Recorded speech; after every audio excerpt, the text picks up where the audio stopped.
السلام عليكم، اخباركم؟ يا رب تكونوا بخير. معاكم محمد علي من قناه نجرب فيديو جديد. مش عايزين ننسى زي كل مره الدعاء لاخواتنا، ان شاء الله ربنا ينصرهم على اعدائنا واعداء الدين. وزي كل مره قبل ما نبدا الفيديو، يا ريت اللايكات الجميله، بس يا ريت اللايكات بقى بجد يعني، واللي مش مشترك في القناه اشترك وفعل زر الجرس، ويلا نبدا الفيديو. فيديو النهارده من فيديوهات المجمدات، والفيديوهات دي من اكتر الفيديوهات اللي بتطلب مني هنا في القناه. وانا بجيب طلبات كده فلقيت المنتج ده قدامي، فقلت نجيبه نجربه. لقيت شكله غريب، كيس غريب مع انه من شركه معروفه. خلينا اوريكم كده المنتج الاول. ده منتج مبدئيا ده من شركه بسمه، بس يعني اللون والباكجينج والديزاين كل ده بصراحه شكله حلو قوي يعني، فشدني. ده شكل المنتج.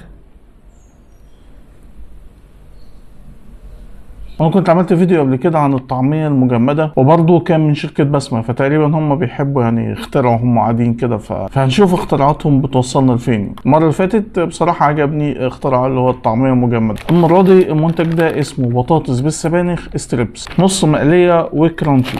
هو الاسم المنتج بالظبط بطاطس بالسبانخ نصف مقلية مجمدة ستريبس. المنتج ده 400 جرام وبسعر 45 جنيه. طب تعالى نشوف كده المكونات.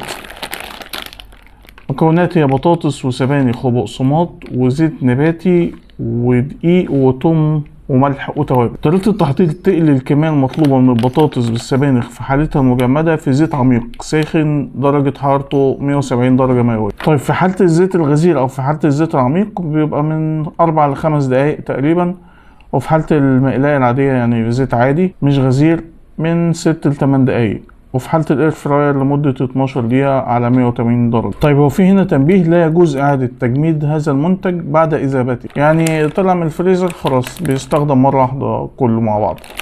فأنا يعني هو ممكن يكون فك شوية على بال ما خرجته من الفريزر وعلى بال ما جهزت التصوير والإضاءة والكلام. فطب تعالى نفتح كده ونشوف شكله عامل ازاي كده من جوه.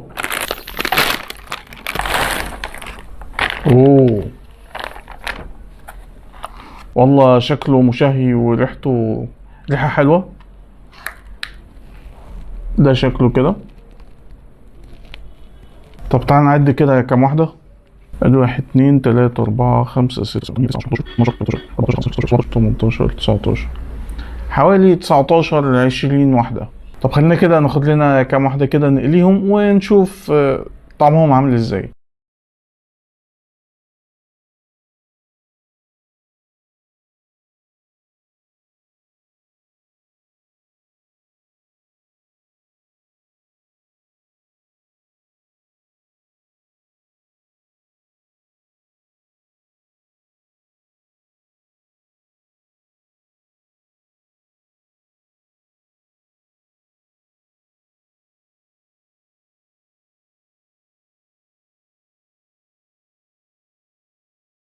رجعت لكم تاني بعد ما قلينا كده كام صباع، بس في حاجات كده فلولت مني، فبصراحة الشكل وريحة مغرين قوي. يعني بصوا كده الشكل. ده شكل الصباع بعد القلي.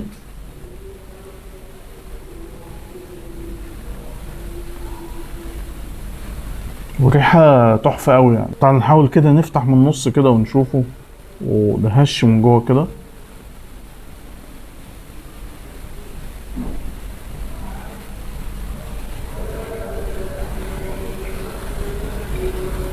لا انا متحمس قوي من جوه كده.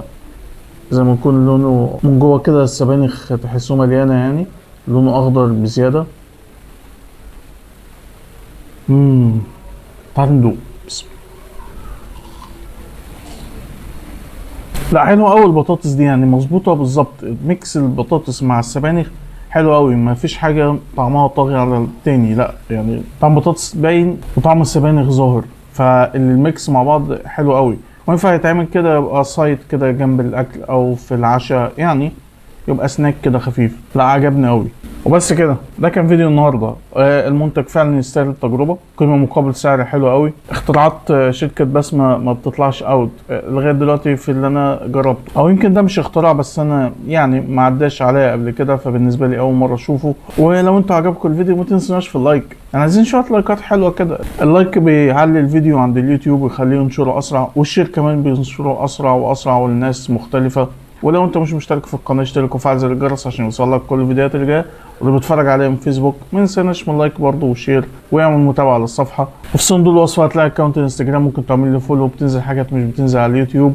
وقولوا لي في الكومنتات لو في حاجات او منتج معين عايزين تجربوه نجيبه ونجربه. واشوفكم فيديوهات تانية كتير. شكرا ليكم، سلام.